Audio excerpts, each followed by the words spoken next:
The very worst job is one which comes from the main industry of the Middle Ages, the wool trade. If your name's Fuller, it's highly likely that at some time in the dim and distant past, one of your ancestors was involved in the job of fulling. And if manual labour is something you do with your hands, then fulling is pedal labour, because you did it with your feet. And P is the operative word, because in order to make wool soft and malleable, it had to be trodden for at least 2 hours underfoot in stale urine. In the Middle Ages, wool became the country's biggest export. By 1300, there were 15 million sheep, almost 3 times the human population. So fullers would have been thick on the ground too, a vital link between weavers, dyers and cloth merchants. You could earn up to 3 times as much as a field labourer, but the work was so unpleasant that this must have been little comfort. When raw wool's spun and woven into a loose weave fabric, it's left dirty. The grease is needed to ease the weaving process. It's after that the fuller has to turn this rough cloth into something more usable. Well, this is fine. Why don't they just put this on?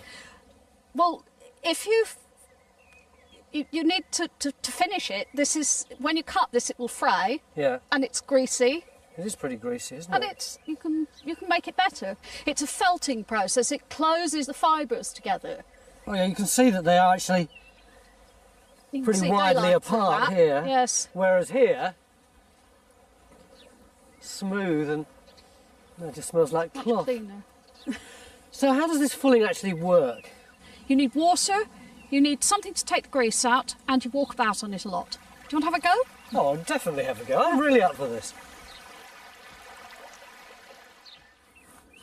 Okay, this is the upside. I get this nice, vaguely amusing costume to wear, and the basic job of fulling is okay. It's just a bit boring.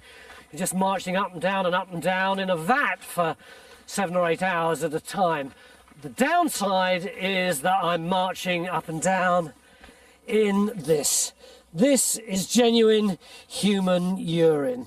This isn't a television trick or anything. It's not orange juice or dyed water. It's about 20 litres of stale urine here. If this was petrol, it would be enough to get me from here to Newcastle. And it's been kindly donated by our production team over the last couple of weeks. Thank you very much, guys, for your help with the experiment. You ready, Ruth? I think so. Then let's get into it. God, it's heavy. Smells bad. Oh, God, that smells. Oh, it's like keeping that. It's like raw meat. Oh. I'm really not looking forward to this very much. It's every time you breathe in. Makes your eyes water. The flies are starting to gather around.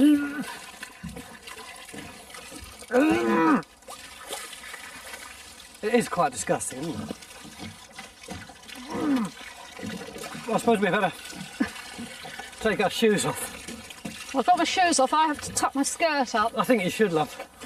It's not going in there.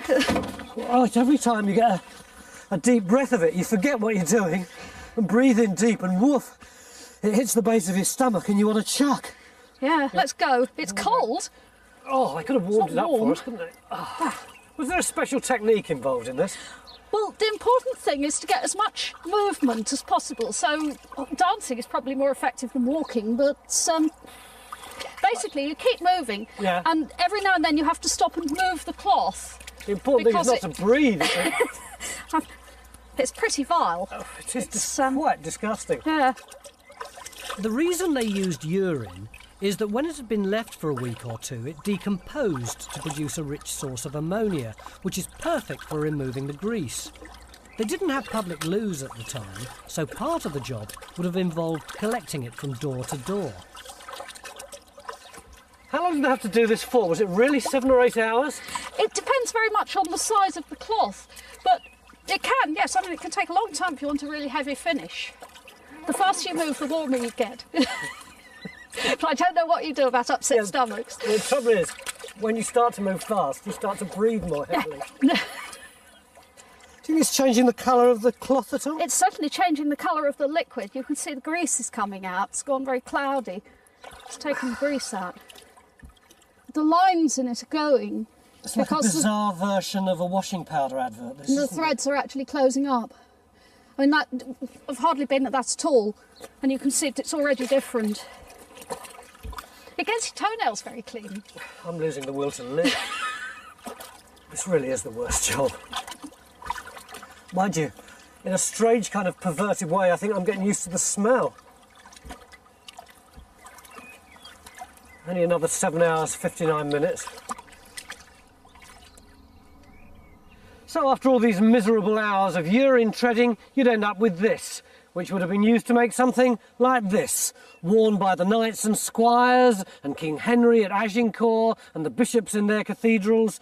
In fact, without this worst job, the big players in the Middle Ages would have been stark naked. Join me again next time as I slide down the career ladder once again in order to look at some of the worst jobs of the Tudor period.